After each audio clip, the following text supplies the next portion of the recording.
Hello, everyone that's there already. Hello, hello. Happy Halloween. Happy Halloween. It's not Seth. It's not Carly. Sorry. Nope, it's completely new crew right now. But we'll explain that when we start the show here. I'm just getting some few things settled here and let some people join us before we jump on here. Looks like we got Vince and Michael in the chat right now. Hello. Hello. Mhm. Brian usually joins us. He'll probably be joining us later. It didn't ask me if I wanted to go live on Twitter or Facebook or where. Does that when you I set think it it up? should on it. When I set it, it does Okay. for YouTube, Facebook, and Twitter. So in Okay. fact, you can see up at the top right. Oh yeah. It's all There check we mark. go. Yeah. Yeah, we're all set then. And I just need to get my script. There's Brian. Hey, There we Brian, go. how's it going?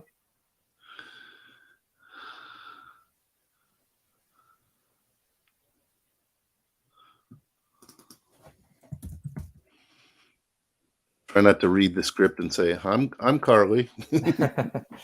I even changed it from Seth to Carly, but I had to switch again, I guess.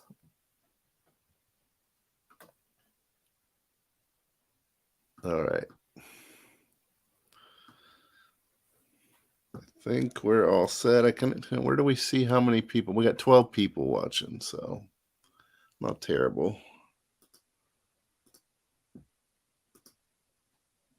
Dean Finder, happy a Halloween to you from Figment and the Dream Finder. I'll take it. I'll take that.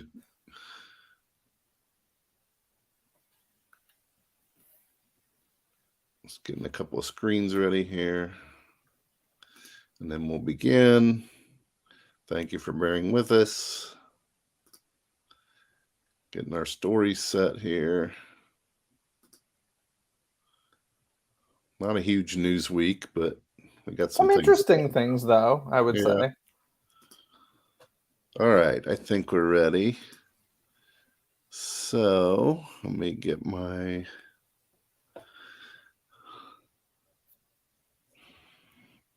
All right, we are going to start in 3, 2.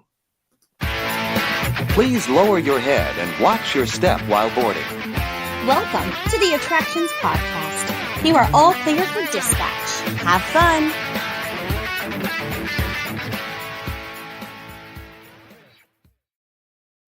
Hello, everyone, and welcome to episode 163 of the Attractions Podcast, sponsored by MEI and Mouse Fan Travel. I'm Matt.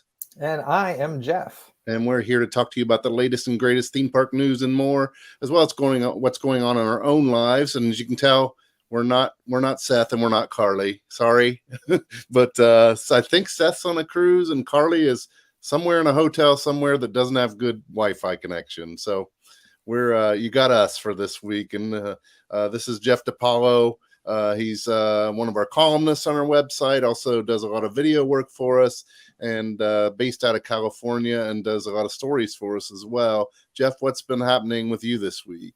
Well, this week I'm actually not in California. I am in Massachusetts. Okay. I am. I was in Orlando a couple weeks ago, and while I was here, my family's all in Massachusetts. It's where I grew up. So I came up north to spend a proper New England Halloween. Nice. So today is my favorite day of the year, quite literally. I love Halloween, my favorite day. So yeah, I'm very happy to be spending Halloween where it's like properly chilly, and I gotta say it's been great weather. We've had a couple rainy days, but it was like on a Monday, Tuesday, Wednesday when none of the haunt stuff was happening. So like all the haunts I've been going to have been absolutely delightful, like New England weather. So nice. It's been great. Nice. I wish we'd get some of that. It's high of 86 here in Orlando today. So it was humid when I was there, like really humid. But I will say I lucked out as far as like rain. I think I had 30 minutes the whole week of like a downpour, and that was it, which is great for Orlando, right? So yeah, but humid for sure. Yep. We had some cool weather and it's gone. I'm trying to think what I did this week, and I'm sure I did something fun. I did a new escape room. It wasn't for work or anything, but I did one with my family yesterday at a place called the Bureau, and it was pretty cool. had to help an alien find his way back home, a cute little alien. That was fun. And then tomorrow, actually, headed to Universal bright and early. Al Roker's going to be there broadcasting for today's show, and he has a new walking challenge where you join their club kind of online, and they tell you walk 20 minutes every day, and they're going to do a walk with him and a group of people that are in this club, which is free to join through the Today Show. There's a Facebook page for it as well, but they're going to walk around Universal Studios, Florida. So we're going to be there bright and early to interview Al and watch him walk and probably walk with them. So I can definitely do a 20-minute walk. I do that daily at more than 20 minutes. It's the 5Ks that I'm like, nope, no, thank you. Yeah. Especially when you're charging me $200 to do it. That ain't happening. Sorry. Yeah, that's the price is crazy, but I've done I think 1 or 2 5Ks, and but this walking challenge, it's kind of, you walk at a leisurely pace for half the month, and halfway through the month you kind of do different intervals where you're walking faster, and they do have something on their website as well to help you gear up for a 5K if you're not in that kind of shape that you'd be able to do one right away. That's cool. Let me ask you real quick before we move on, just because I know you love escape rooms. You mentioned you just went to one. Right. How excited are you for the Universal one? Very excited. I really thought they'd be open when I was just there. I was really thinking October it would be open, and I was like, okay, I'm definitely doing that. I kind of would want to do both, but if I had to pick one, I would probably go with Back to the Future, just because it's Jurassic World and not Jurassic Park. Right. If it were Jurassic Park, it would be a tougher decision for me. Yeah, I'm real excited. They got the sign up. I got a couple banners up now, so I'm thinking it's going to open soon, probably by the end of the year. Hopefully this month. I don't know. I have no idea, but I think I would do the same. I would do the Back to the Future just because there's hardly any Back to the Future in the park right now. You can go visit Jurassic World and park, but yeah, I'm real excited for that one. And I believe I heard somewhere that they're calling it not an escape room but an escape experience, so I'm interested to see what differences that they bring to that. I just love the name of it. Even looking at like the signage and stuff that was there, the great movie escape, is that what they're calling it? Yeah. I was like, oh god, it is so throwback to Great Movie Ride at Disney MGM Studios. And it's also a play on the old name of, I guess, Islands of Universal Adventure Escape. for some. Yeah, the Escape. So yeah, I love that too. So yeah, very cool. Anyway. All right, without further ado, we will get into our news in the queue.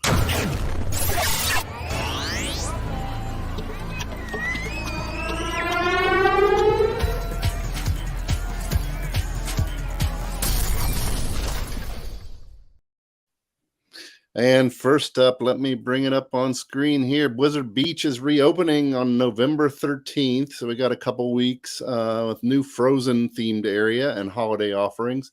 So if you don't know, I think it's called, what is it? Tykes Peak area, the kids area. Yeah, Tykes Peak area is going to have, as you can see on screen, if you're watching with us, have a little Frozen area with a statue of Olaf and some of the Snow G's and some other things. And as well as this new area, they're going to be also start celebrating the holidays. They're going to have snow flurries in the park. And what was the other thing here? Specialty, specialty food. Festive food, yeah. So have you been, I'm sure you've been to the park, right? I have, I think only once, maybe twice. I've done Typhoon Lagoon more, and I gotta be honest, these days, if I'm going to a water park, as I just did when I was in Orlando, it's always Volcano Bay for me now. I just love Volcano Bay. So it's been a while, but I've done Blizzard Beach at least once. But between the two Disney ones, I think I prefer Typhoon Lagoon. That seems to be the consensus with most people. They like Typhoon, just a more laid back atmosphere and everything. But if you got little kids and they're into Frozen, they're definitely going to want to go check this out. And some of these foods they have here look pretty good as well. An orange bird Dole Whip. I love anything orange bird, so I'd love to go try that out. And a peppermint milkshake. Let's see. What else they got here? Some merry atmosphere, holiday music, festive inner tubes, and even Santa dressed in his tropical best. So that'd be kind of interesting. And of course, there's another look at the snow G's on the screen there. Unfortunately, I don't have the pass that includes the water parks. So I would have to buy a pass, and I don't know a pass, or not a Dutch pass, but a ticket. And I don't know that Orange Bird Dole Whip is worth a ticket price for a ticket. You know what? I think the attractions might have to go cover that in person. So a media pass might be in order here. Yeah. But do you remember when Santa did his tropical look at Disney California Adventure? I don't remember that. I know he Back does in it the every day. year at the Swan and Dolphin has him in a tropical outfit every year. Okay, interesting. Yeah, this is one of those things that like the news is not surprising at all. The only thing that's surprising about it to me is that the whole Frozen overlay thing didn't happen sooner. It just Yeah, feels like the perfect fit, whether you're happy about it or not. It just feels so natural. And right. we're losing a bit of the 90s gator icon that park has. But it's the kids area as of right now. We'll see. It might expand beyond that, but as of right now, it's just the kids area. So Yep. Moving on, we were going to talk a little bit about Disney's issues they're having with staffing and what's that's causing in the park with some entertainment offerings. If you haven't been following along or haven't noticed, if you've been in the parks, some of the characters are no longer meeting. For now, Chewbacca is not meeting in Galaxy's Edge anymore, but you can meet him over at Launch Bay when he's in. And they've cut some others, Minnie Mouse and some other ones. And it's a staffing issue that people are having across the country, but Disney's also seems to be having more of a staffing issue. And they're because of the staffing issue, they're also working some of their cast members overtime and causing some of them to not want to work at Disney anymore. But yeah, there's quite a few things here. Number one, I find it really interesting that if you're going to cut Chewbacca's hours, why would you cut the hours in Galaxy's Edge and not Launch Bay? yeah, That's I a weird agree. choice to me, number one. But this is one of those things where I know a lot of people are like, oh, people just don't want to work anymore. I'm like, no, people don't want to work in bad conditions with low pay. And I have a really hard time when Disney's like, well, we can't afford to pay more. I'm like, yeah, you can. And I know that I don't know what the exact rate is these days, but I know that the mascot characters are paid far less than a face character. And I get the thought process behind that, right? It's a lot harder to cast a face character. There's not only do they have to look like the character, which is a much harder thing to cast, but also the improv skills need to be much greater. But I don't know about you, Matt. Have you ever put on one of these big mascot costumes? No, I've never had the opportunity to actually put one on. All right. Well, I was inside of Shrek. That sounds horrible. But I was inside of Shrek for a very short period of time. And I was like, get it off of me. Really? It is. I mean, as a, claustrophobic individual, it wasn't fun. But on top of that, like, it is a hard gig. And so although it may be easier to cast because all you're really looking at is height versus physical look, I think that they should be getting close to the same pay, if not the same pay as a character. And listen, I understand that would cost the Walt Disney Company a lot of money, but how many times, time and time again, do we see surveys where the thing that sets Disney apart is the character things? Like that's what people come for. So often you see the number one reason people to come to a Disney park is to meet their favorite characters. So isn't that a wise investment? Yeah. People staying around longer who do it and just make them happier at their workplace. It's mind-boggling to me that that's where the cut comes. Yeah. And then, and it's not only, like you said, treat them better and you won't have a hard time getting more people and pay them a little bit more. And some of the people there that are full-time are having to do 50-hour work weeks and a mandatory 6 days weeks just to stay full-time employee. And, who wants to work 6 days a week and 50 hours every week? So the only thing that might help this is I think the college program gearing up even more in a while, and that'll probably put them back to where they need to be, but I'm not sure.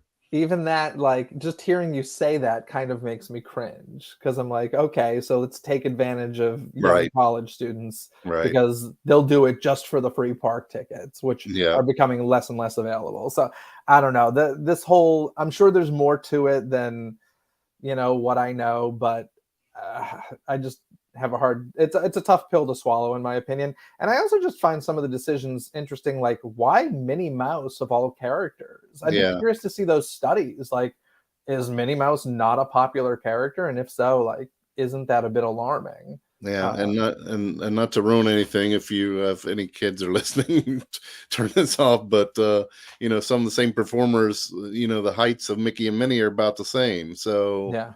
it does. I don't understand it either. I guess it's the location maybe they're at, or I don't know.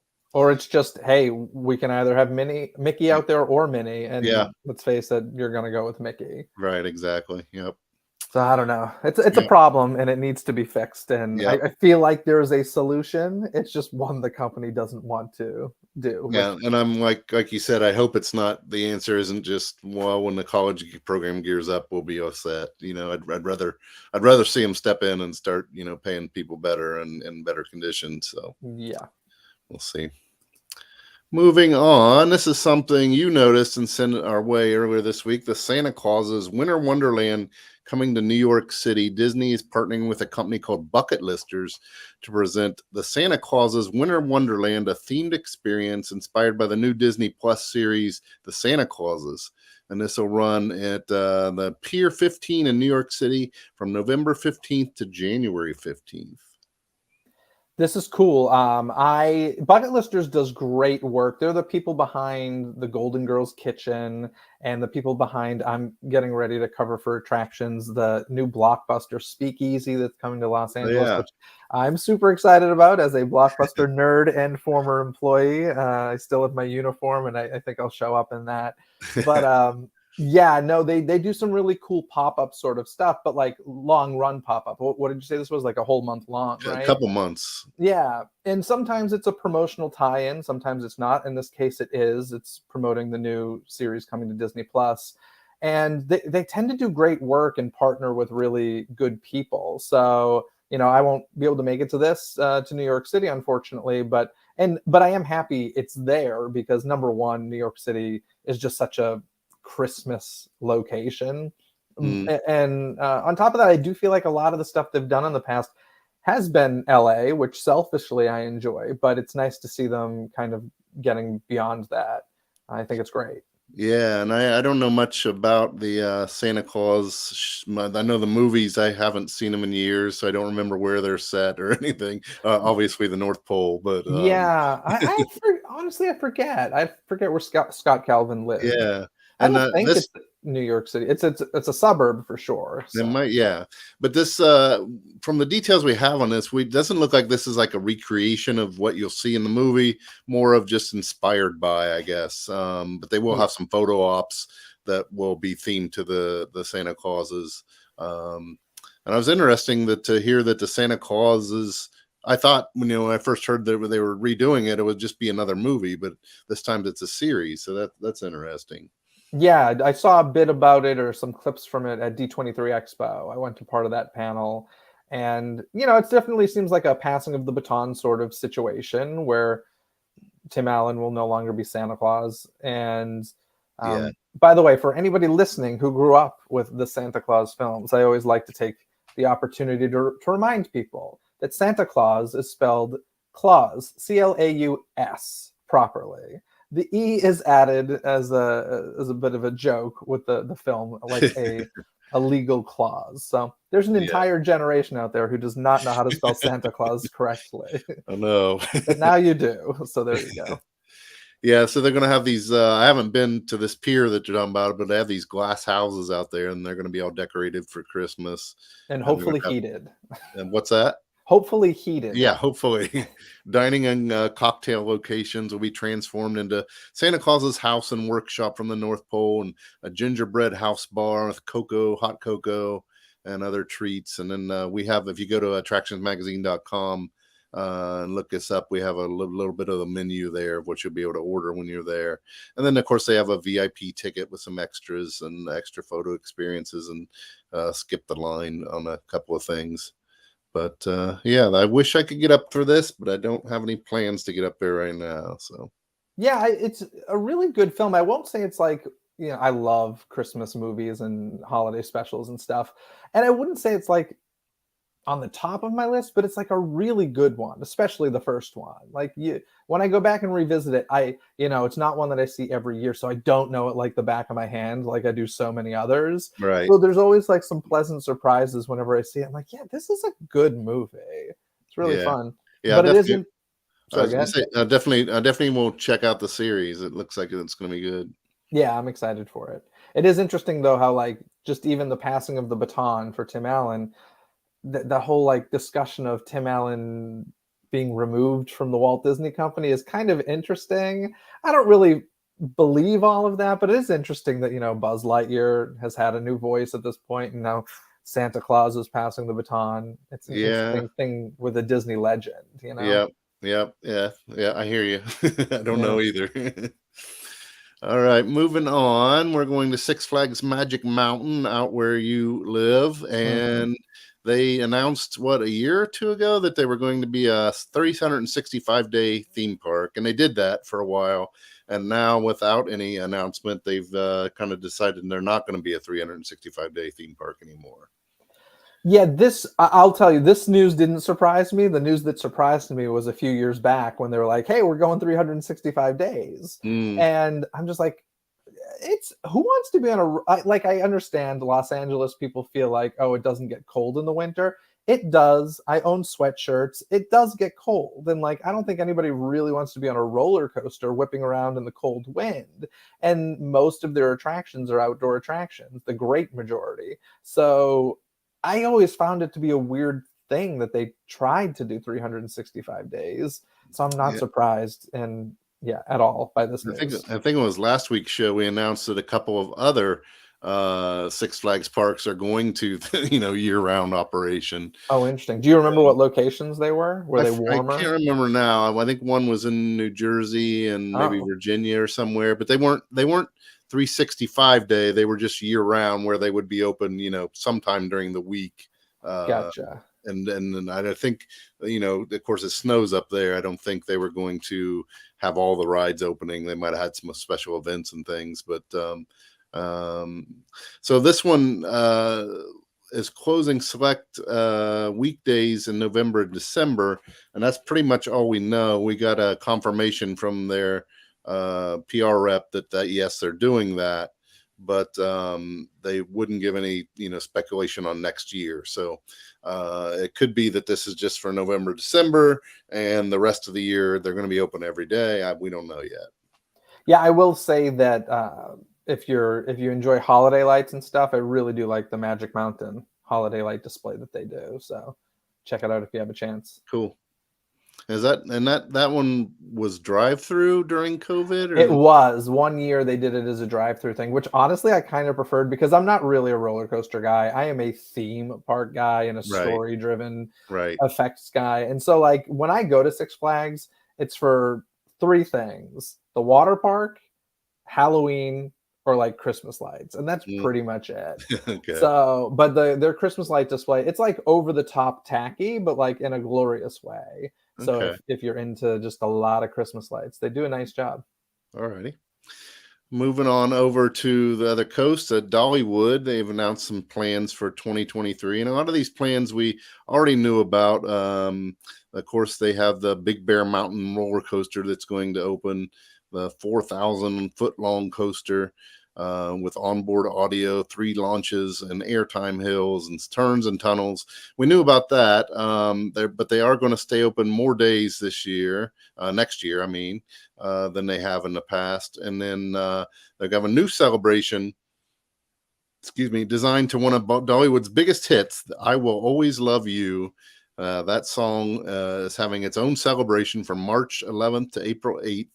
And this coincides with the 50th anniversary of the song and honors Dolly's status as an iconic songwriter. Is that Very one of your cool. favorite songs? I've actually never been to Dollywood and Oh, might be going for the first time in 2023. yeah. So I've heard great things about this park. Once again, like I don't. Is it mostly roller coasters? Do you know?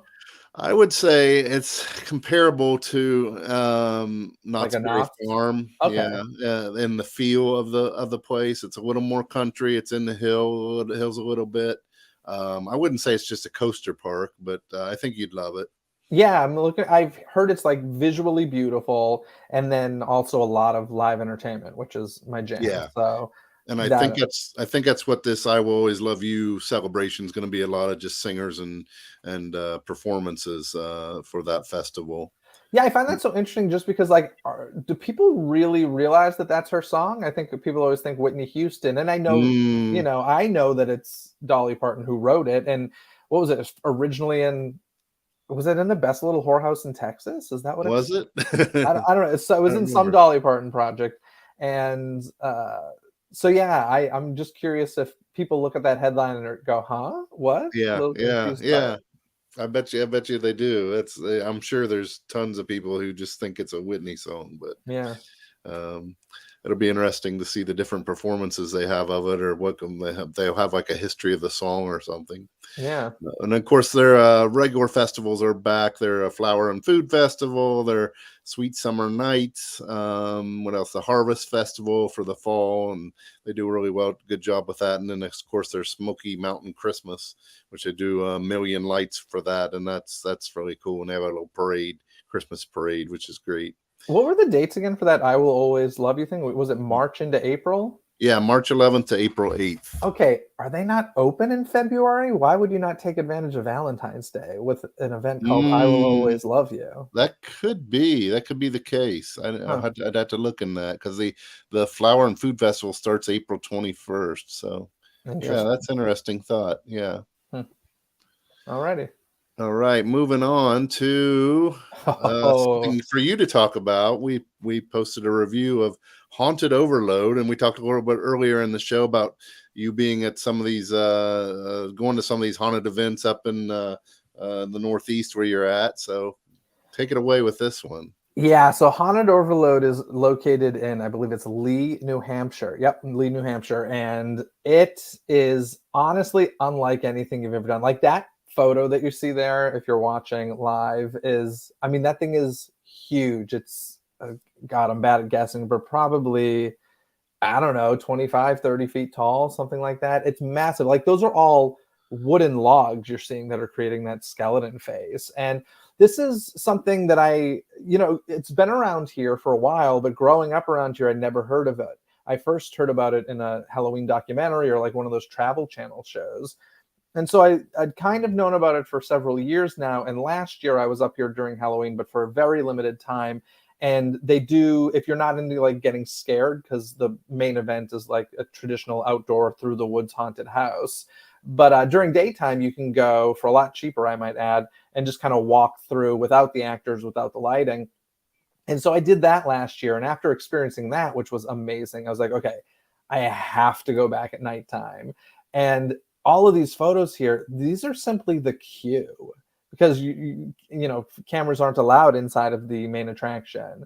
So I mean, this is the queue you're standing in. I've never been so happy to be in a queue in my life, and I mean that like very sincerely. Wow. Counting Disney, Universal, all that stuff, I was just like a kid in a candy store looking at all of this extreme beauty. I don't know anything else like this And then, yeah, anywhere.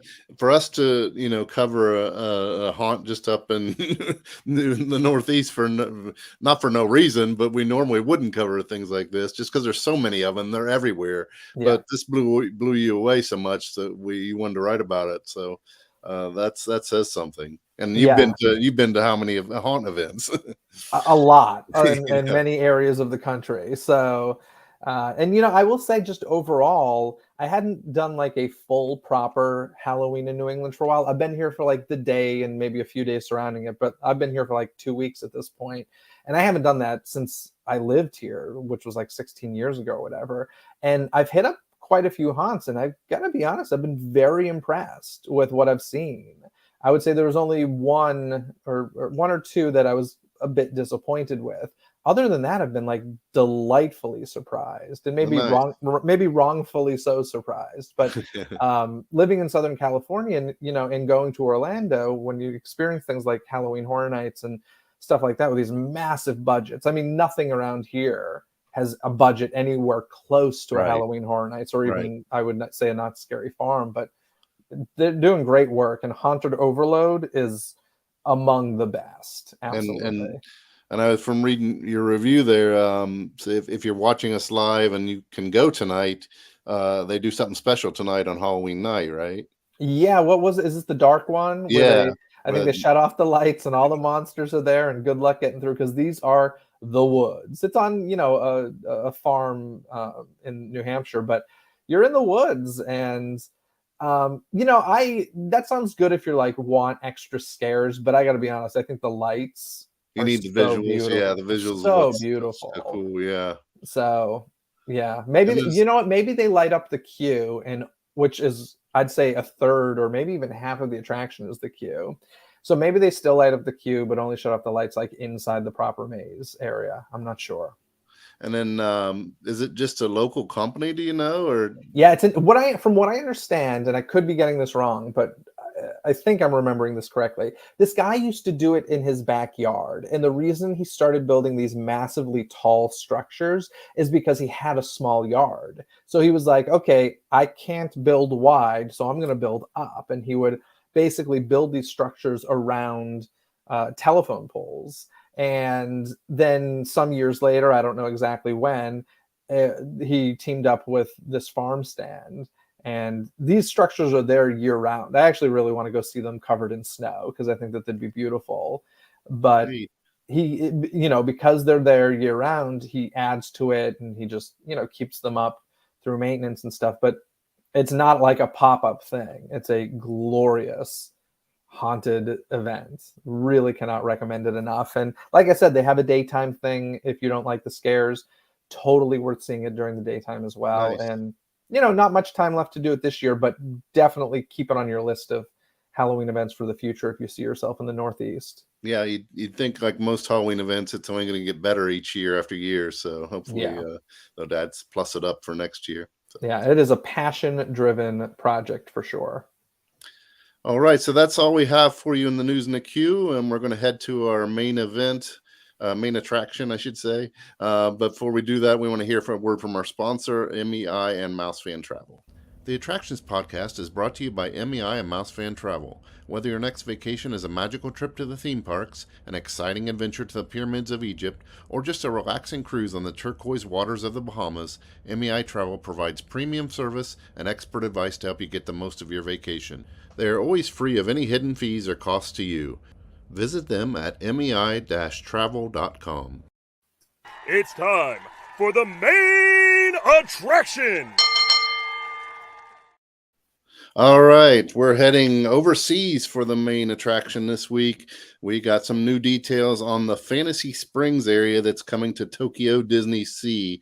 And this is not just one new area. This is a few different areas that are a part of this Fantasy Springs. So what have you heard about this area? What are you looking forward to here? I mean, to me, honestly, all of it really. I guess if I put it in order, Frozen would be at the bottom, but Tangled is just so beautiful that I'm excited for Tangled to, number one, get an attraction for the first time. And I'm just really looking forward to seeing its beauty at night. I also think it's exciting that Peter Pan is getting a land, because just given how popular that dark ride is and how long those lines always are, I'm like, this feels like a no-brainer. How did this not happen a while back? Yeah, we should say that the three areas, and they just named them, all themed to magical springs that lead to the worlds of Disney fantasy. There's the Frozen Kingdom, inspired by Frozen, of course, Rapunzel's Forest, inspired by Tangled, and Peter Pan's Neverland, inspired by Peter Pan, of course. And there'll also be a new Disney hotel, Tokyo DisneySea Fantasy Springs Hotel. Yeah, I mean, gosh, as if DisneySea needed any more reason to get people there, right? Like, it's the park that I feel like the great majority of people who have gone to all the parks will say, Tokyo DisneySea, that's the one. Yeah. So I don't think they needed the help, but good for them for continuing to expand. And from what I understand, like, the budget's gone a little bit out of whack because it was supposed to open next year, but it's being pushed to 2024, I think, because of pandemic reasons.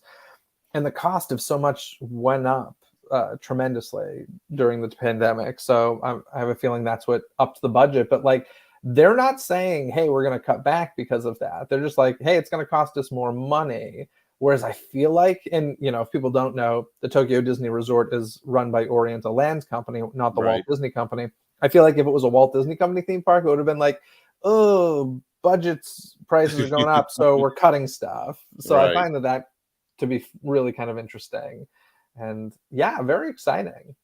Yeah, there's and they haven't given the names of they've said I think each land's going to get at least one attraction. I think Peter Pan's getting 2 attractions. Yeah. And we don't know much about those. At the D23 Expo, they had some models of some of the ride vehicles on display.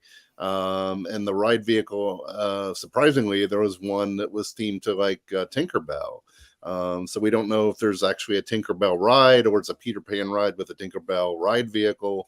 And there was also on the Tinkerbell ride vehicle was a reference to Mary Poppins, which I thought was interesting. I don't know if that's just like a little hidden thing or what. That was weird. Yeah. It said like Cherry Tree Lane on it. And I was like, but what? Like, what is this? It seemed too prominent to just be an Easter egg. Right. But I don't know. I can't see any. I mean, other than they both take place in England, right? Yeah. So that's all I could think of. But very fascinating. And then I'm just pulling up the details here. My one screen's not loading right here, but let me pull it up over here. Rapunzel's Forest will have 1 attraction and 1 restaurant. And as we say, we don't have any details on the restaurants or the attractions yet. And then Peter Pan will have 2 attractions and 1 restaurant.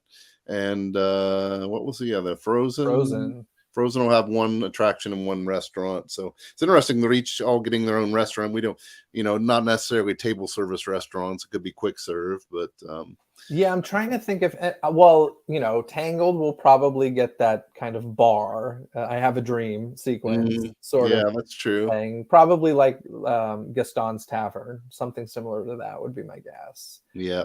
I don't know. Frozen's the one that if they were gonna do like a sit down, be our guest sort of thing. I mean, you've done the Frozen experience in the restaurant on Disney Wish, right? Yeah, and it has its own little story. You're going in for the engagement party of Anna and her boyfriend. So, and this, I don't know. We don't know. Like I say, it could be a counter service. Yeah. Walk up. It could be a full blown, character dinner. And maybe one will be and one won't be. We don't know yet. And I believe that this was a full-on like expansion of the park, right? This didn't take over anything that previously existed. Yeah. I've been to Tokyo DisneySea. Luckily, I got to go there one time, and it's amazing when you walk in. You looks and feels like you're in a city. You don't feel like you're in a theme park. Yeah. And I'm not sure exactly where this going in the park, but it is going to be a whole new area. So that's going to be amazing. Yeah, that's really unbelievable. And those are obviously 3 huge franchises from fairly different time periods as well. Peter Pan, much older, Tangled, kind of like the new old, and then Frozen, really not that new anymore, but I guess they keep doing stuff with it. So it's very fresh in that sense. Yeah. And then one of the things I should have figured out on my own before I went to Tokyo, but the Japanese are totally into anything, what they call kawaii, which is cute. So that's what they are, anything that's coming to the part, it's something cute. It's something princess or, cute related. So this certainly fits the bill. And then the hotel. It's going to have, I think, like super deluxe rooms and stuff, right? Yeah, it's got 475 rooms total. And of those, 419 are going to be deluxe type and 56 luxury type. So I don't know. I guess that leaves out any standard rooms, but I'm sure the prices will reflect that because the hotel that's there now, I can't think of the name of it, but it's right at the entrance to Tokyo DisneySea, and we didn't stay there because it's so expensive, and I'm sure this one's going to follow suit. Yeah, and this is connected to the park as well. It Right. sounds like to this new land. Yep. So, And let's see, it says it'll continue the World of Fantasy Springs from the park to the hotel, so I assume it'll be connected right to that land, and you'll go up directly from there. So yeah, this is when is this opening? That was one of the other things. They delayed the 2024, opening. yeah. It was going to open next year. Now it's spring of the next year after that. So I may have to plan a trip for spring 2024. If I were you, I'd push it a little to summer 2024 just in case there are more delays. Well, yeah, definitely. Yeah, I think I won't even make my reservations until I'm sure that something's going to happen. But yeah, and I've like never you been to that park, but I really, really want to go. you need to go. It's I'm something not. I'm just not. I don't love flying, so it's one Yeah. of those. It's a long flight, so I always just say like the day I do it, I'm just gonna have to like bite the bullet and do Tokyo, Shanghai, Hong Kong into like one long trip. Yeah, that's what I did, and went with a group, and we did those three, and we also did the Universal in Japan, Same. Osaka. Yeah. So definitely make sure you hit them all. Yeah, because it takes like a day and a half to get there. It's like 15-hour flight, and it's but you're closer than I am, and being out in California, so Yeah, you got a that. little bit closer. So yeah. So, all right, that's going to do it for this week. Let me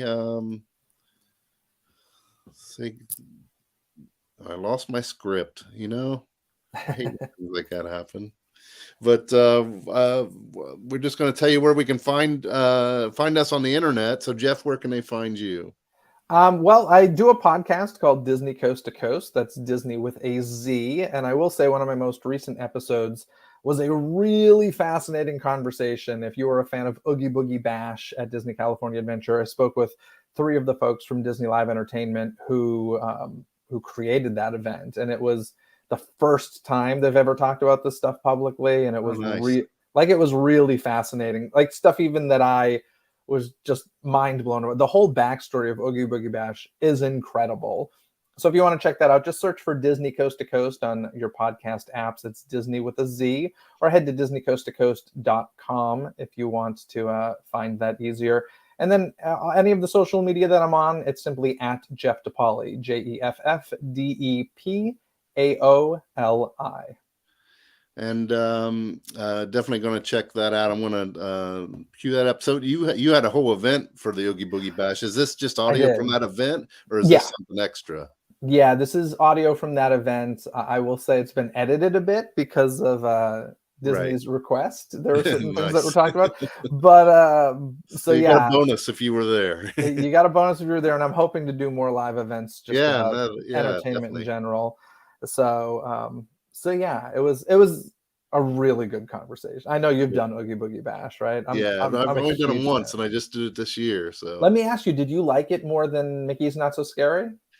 Yeah, I did. It was really character focused, which is what I enjoy more than they also have a parade and everything too. No fireworks, but I enjoy seeing the rare characters. That's just me, so I enjoyed it for that reason. Yeah, it's really cool. And then if you want to follow me, I'm at Matt Boom on Twitter, Attractions Matt on Instagram. And if you want to follow Attractions themselves, we're at Attractions on TikTok and at Attractions Magazine on Instagram, at Attractions on Twitter, and at Attractions Magazine on YouTube. So you can look up either just Attractions or Attractions Magazine, and you can find us. And we want to thank you for joining us. And next week, it should be back to Seth and Carly, crossing fingers. If not, you'll have to put up with us again. But appreciate you, and thanks for joining us. Goodbye. Thank you. Bye.